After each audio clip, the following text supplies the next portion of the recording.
नमस्कार विद्यार्थी मित्रांनो, मी प्राध्यापक वैभव गाडगे सर तुमच्या सर्वांचे आपल्या YouTube चॅनलमध्ये स्वागत करतो। तर आपण इयत्ता 10वीचा सायन्स 1 मधील ग्रॅव्हिटेशन चॅप्टर शिकत आहोत। तर लक्ष द्या, समजून घ्या आणि मनोरंजनात्मक शिका। जे काय मी तुम्हाला शिकवणार आहे ते डायरेक्ट तुमच्या हृदयामध्ये घुसणार आहे आणि तुम्हाला ते समजणार अतिशय चांगल्या पद्धतीने। या ठिकाणी तुम्हाला ग्रॅव्हिटेशन म्हणजे काय मी समजावून सांगतोय। तर आपण पाठीमागच्या लेक्चर मध्ये ग्रॅव्हिटेशनचा शोध कसा लागला, त्याच्यामध्ये न्यूटनने कशा प्रकारे सफरचंद जे होतं ते सफरचंद डायरेक्ट न खाऊन टाकता त्याच्यावरती विचार केला, सफरचंद खालीच का पडलं, ते पक्ष्यांसारखं हवेत का उडत नाही, असे भरपूर विचार केल्यानंतर न्यूटनना एक त्याच्या मनामध्ये विचार आला की हे सफरचंद जे आहे ते जमिनीकडे पृथ्वीकडे आकर्षलं जाते, याच्या मागे काहीतरी शक्ती असणार आहे। ती शक्ती कोणती असेल तर ती म्हणजे ग्रॅव्हिटेशनची, अशी न्यूटनने संकल्पना मांडलेली आहे आणि त्याच्याविषयी आपण या ठिकाणी माहिती पाहणार आहोत। तर त्याचे काही नियम आहेत। त्यानंतर आपण पुढे जर पाहिलं तर सर्क्युलर मोशन म्हणजे काय, सेंट्रिपिटल फोर्स म्हणजे थोडक्यात रिवाइज करूया। सर्क्युलर मोशन कशाला म्हणता येईल, तुमच्या घरामध्ये जो फॅन असतो तो सिलिंग फॅन आहे तसा गोल गोल गोल गोल फिरतो, ही कसली मोशन आहे, गोलाकार गती। A motion along the circumference is called as circular motion. आता त्यानंतर आहे सेंट्रिपिटल फोर्स। सेंट्रिपिटल फोर्स कशाला म्हणायचं, जो फोर्स सेंटरच्या दिशेने ओढला जातो। म्हणजे बघा तुम्ही गोपन फिरवत असता, गोपन जराशी ओढली आणि असं फिरवायला लागलो, त्यामधला दगड आपण असं फिरवायला लागलो, ह्याचा अर्थ काय, त्याला आपण सेंटरकडे खेचतोय, म्हणजे कसला, the force toward the centre is called as centripetal force. त्याला म्हणतो आपण कसला फोर्स म्हणतो, तर वर्तुळ केंद्राच्या दिशेने जाणारा फोर्स। केपलरचे 3 नियम आहेत, ते 3 नियम कसे लक्षात ठेवायचे याचं टेक्निक मी तुम्हाला सांगितलेलं आहे, तुम्ही पाठीमागचा व्हिडिओ पाहू शकता। ओके, त्यानंतर युनिव्हर्सलचा नियम आहे, न्यूटन युनिव्हर्सलचा लॉ जो आहे तो सगळ्यांना परिचित आहे। काय आहे तो, force is directly proportional to the product of 2 distinct objects. त्यांचं काय मास असेल, inversely proportional to square of distance between them, हा नियम आहे। आलं लक्षात, हा नियम पण तुम्हाला फॉर्म्युल्याने कसा लक्षात ठेवायचा पाठीमागच्या लेक्चरमध्ये आपण डिस्कस केलेला आहे।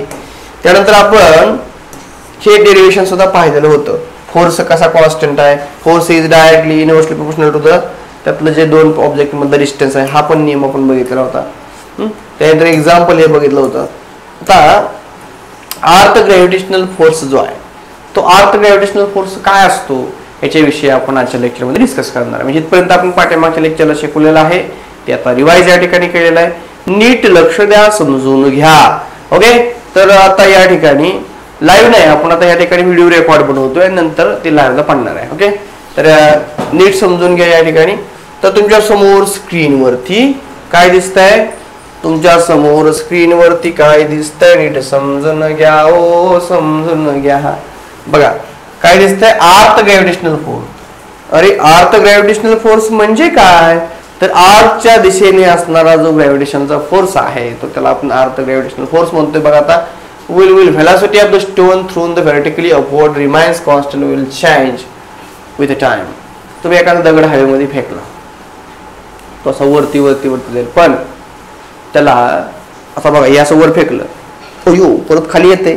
खाली येते म्हणजे काय, ह्याला ओढणारा कोण तर खाली आहे, सुरुवातीला फोर्स लावल्यामुळे वर जाईल पण परत खाली येतं, म्हणजे ह्याचा जो खालून लावलेला फोर्स आहे तो कमी कमी होऊन परत खाली खाली येतं, म्हणजे तो ग्रॅव्हिटेशनल फोर्स म्हणून तसं होतं। Why does the stone move up all the time and why does fall down the path reaching the certain height and what is the maximum height depend on? तर असं का होतं की थोड्या वेळावरती असं वर वर वर वर एखादा ऑब्जेक्ट आपण जेवणे असं फेकल्यावरती बॉल, तर पुढे थोड्या वेळ खाली काय येतं, ते सगळ्याच्या मागचं कारण आहे ग्रॅव्हिटेशनल फोर्स आहे। लक्ष द्या इकडे या ठिकाणी, आणि तो या ठिकाणी लक्ष द्यायचं आहे। बघा, the earth attract every object near toward itself because of the gravitational force। म्हणजे पृथ्वी जी आहे त्याच्याकडे प्रत्येक ऑब्जेक्टला खेचून घेते, हे लक्षात घ्या, त्याच्या जवळ असणाऱ्या। the center of the mass of the earth is situated in the center।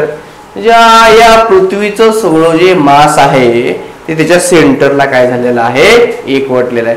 जसं माणसाच्या बॉडीचं सेंटर कुठं आहे, माणसाच्या बॉडी सेंटर कुठं आहे, तर आपली बिंबी ही काय आहे, माणसाच्या बॉडीचं सेंटर आहे लक्षात। तसं पृथ्वीचं सुद्धा सेंटर काय असतं, तर पृथ्वीचं सेंटर सुद्धा काय असतं, त्याचं जे केंद्र आहे मध्यभागी. So gravitational force of an object due to the earth always directed toward the centre of the earth because of the force and object falls vertically downward on the earth. तर असे कशामुळे होतं, वेगवेगळे ऑब्जेक्ट असतात ते पृथ्वीच्या दिशेने खेचले जातात. म्हणजे पृथ्वीच्या सेंटरकडे प्रत्येक ऑब्जेक्ट पृथ्वीच्या जवळचा खेचला जातो, ओढला जातो. तर त्याच्या मागचं कारण काय असावं, तर एक ग्रॅव्हिटेशनल फोर्स आहे. हे लक्षात. Similarly, when we drop a stone vertically upward, this force is tried to pull down and reduce its velocity. ज्यावेळेला तुम्ही असं बॉल वर फेकताय, त्यावेळेला बॉल वर फेकल्यानंतर थोड्या वेळाने बॉल त्याचा स्पीड असा वर जाण्याचा कमी होतो आणि परत बॉल खाली येतो. का, त्याच्या मागचं कारण असेल तर ते काय असेल, ग्रॅव्हिटेशनल फोर्स आहे. नीट लक्षात घ्या. Due to this constant downward pull, the velocity because the zero after while. आता थोड्या वेळामध्ये पेन वर टाकला असा वर इथनं परत खाली येईल, म्हणजे इथनं वर गेला गेला गेला थांबला इथं, इथनं परत खाली येईल. म्हणजे पृथ्वी त्याला असं ओढून घेते खाली आणि त्याचा जो वर झालेला वेग आहे ते झिरो करून परत खाली ओढून घेते. द पुल काय म्हणजे pull continuous on to the exerted and the stone start moving vertically downward toward the center of the earth and under the influence. आता अंडर द इन्फ्लुअन्स म्हणजे काय, तर पृथ्वीचं काहीतरी एक अशी जागा आहे, तेवढ्या जागेमध्ये ज्या काही वस्तू आली तर पृथ्वी त्याच्याकडे ओढून घेते. त्याचा इन्फ्लुअन्स म्हणजे पृथ्वीचा खेचून घेण्याचा अर्थ जे काही एरिया आहे, फील्ड आहे, त्याला आपण इन्फ्लुअन्स म्हणूया. ती तेवढ्या क्षेत्रामध्ये एखादी वस्तू आली त्याला ओढून घेणार आहे, ती काही असू द्या. मग ही पृथ्वीची ओढून घेण्याची शक्ती जी आहे जिथपर्यंत ते वस्तू ओढून घेते. मग पृथ्वीच्या कक्षेच्या बाहेर जर गेलो आपण ओढून घेण्याच्या त्या फील्डच्या, तर मग तिथं ओढून घेणार नाही. तेव्हा आपण चंद्रावर गेले की आपण असं असं तिकडे हवेत पोहतो, कारण का तिथे काय पृथ्वी आपल्याला ओढून घेऊ शकत नाही, कारण त्या ठिकाणी चंद्राचं ग्रॅव्हिटेशन काय असेल तो फोर्स असतो त्या ठिकाणी. तशा पद्धतीने अर्थ ग्रॅव्हिटेशनल फोर्स आहे तो आपण या ठिकाणी कन्सेप्ट समजून घेतलेला आहे. येतं लक्षात. तर ही नीट समजून घ्या, समजण्यासारख्या गोष्टी आहेत ह्या, यात काही लई जास्त डिफिकल्ट काहीच नाही.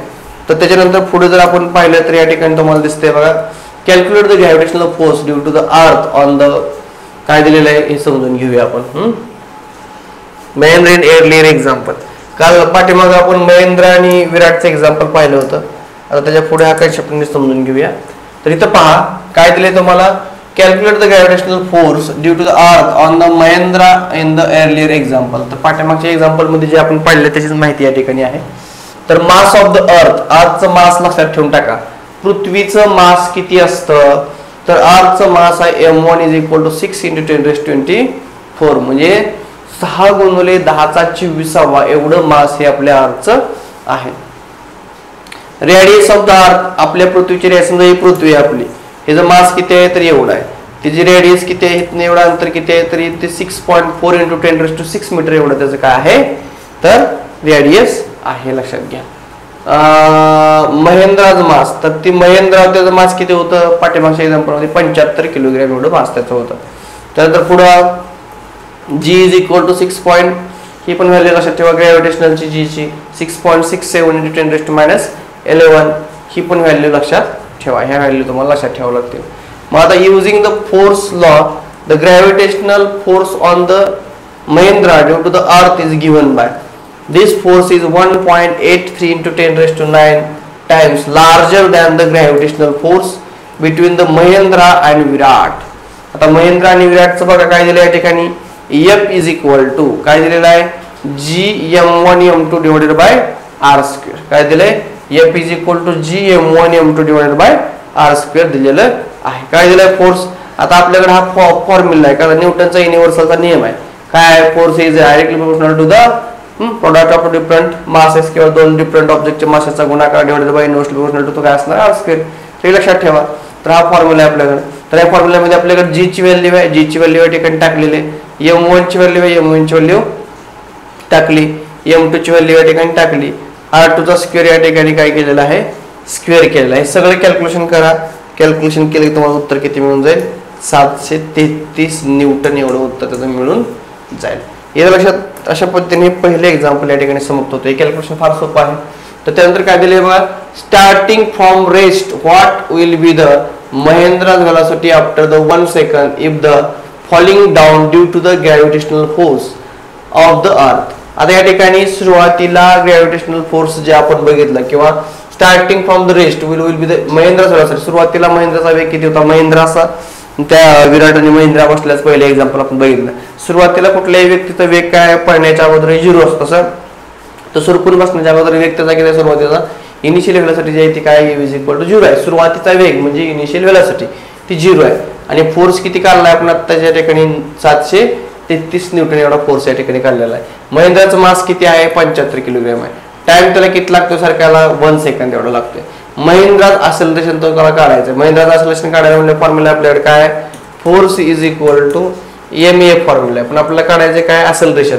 मग एमला काय करू आपल्याकडे डिवाइडला पाठवू म्हणजे एफ अपॉन एम म्हणजे काय मिळालं तुम्हाला ॲक्सेलरेशन. ॲक्सेलरेशनचा फॉर्म्युला या ठिकाणी मिळाला. तर acceleration is equal to force किती आहे 733 मास किती आहे 75 यांचा भागाकार करा मीटर पर सेकंड स्क्वेअर. तर तुम्हाला यांचा according to the Newton's first law of equation. तर न्यूटनचा इक्वेशनचा पहिला नियम काय velocity is equal to u plus a t. Velocity equal to u plus a t हा न्यूटनचा पहिला नियम आहे. Mahendra velocity after 1 second. तर एका सेकंद नंतर महेंद्राची व्हेलॉसिटी काय असेल तर v is equal to 0 plus 9.77 into 1. मग तुम्हाला u ची व्हॅल्यू 0 आहे. ॲक्सेलरेशनची व्हॅल्यू 9.77 आहे. टाइम किती 1 मीटर पर सेकंद आहे. ह्या व्हॅल्यू सगळं गुणाकार वगैरे केलं तर मला एवढं उत्तर मिळणार. This is the 1.83 times Mahindra velocity in example 2 on the page number 6 तुम्ही ते पाठीमागे बघितलेलं आहे. तर अशा पद्धतीने आपण एक्झाम्पल त्या ठिकाणी सोडवू शकतो. तर तुमची ब्रेन पॉवर वापरा आणि 2 एक्झाम्पल जे आहेत ती सोडवा म्हणून सांगितलेले चांगल्या पद्धतीने ते वाचा. तुम्ही जे उत्तर बघून लिहिले तरी काय हरकत नाही. पण ज्या नोट्स मात्र तुम्ही मला लिहून तयार करून दाखवायच्या आहेत. त्यानंतर काय दिले बघा या ठिकाणी ग्रॅव्हिटेशनल विषयी थोडक्यात माहिती बघूया आणि आपण या ठिकाणी काय करूया नेक्स्ट पॉईंटला लगेच सुरुवात करूया. ओके तर नेक्स्ट पॉईंट काय बघूया आता इथं बघा. The gravitational force due to the earth also act on the moon because of which it revolves around the earth. आता पृथ्वीचा जो ग्रॅव्हिटेशनल फोर्स आहे तो चंद्रावर सुद्धा अप्लाय झाला. त्यामुळे चंद्र काय करतोय पृथ्वीच्या भोवती फिरतोय हे लक्षात घ्या. Similarly situation exists for the artificial satellites orbiting the earth. The moon and the artificial satellites orbit the earth. The earth attracts them toward the itself, but unlike the falling apple, they do not fall on the earth. Why? This is because of the velocity of the moon and the satellite along their orbits.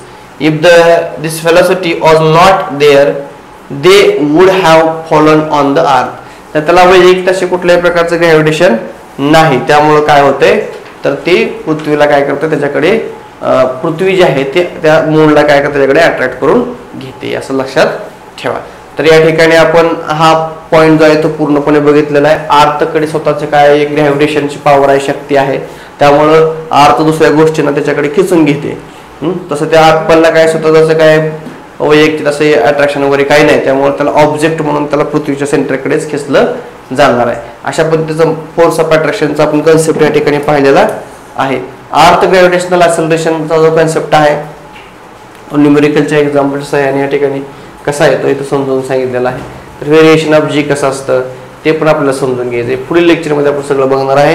तर आता या ठिकाणी आपण काय करूया तुम्ही या चॅनलवर नवीन असेल तर सबस्क्राईब करा. या ठिकाणी आपण थांबूया. धन्यवाद.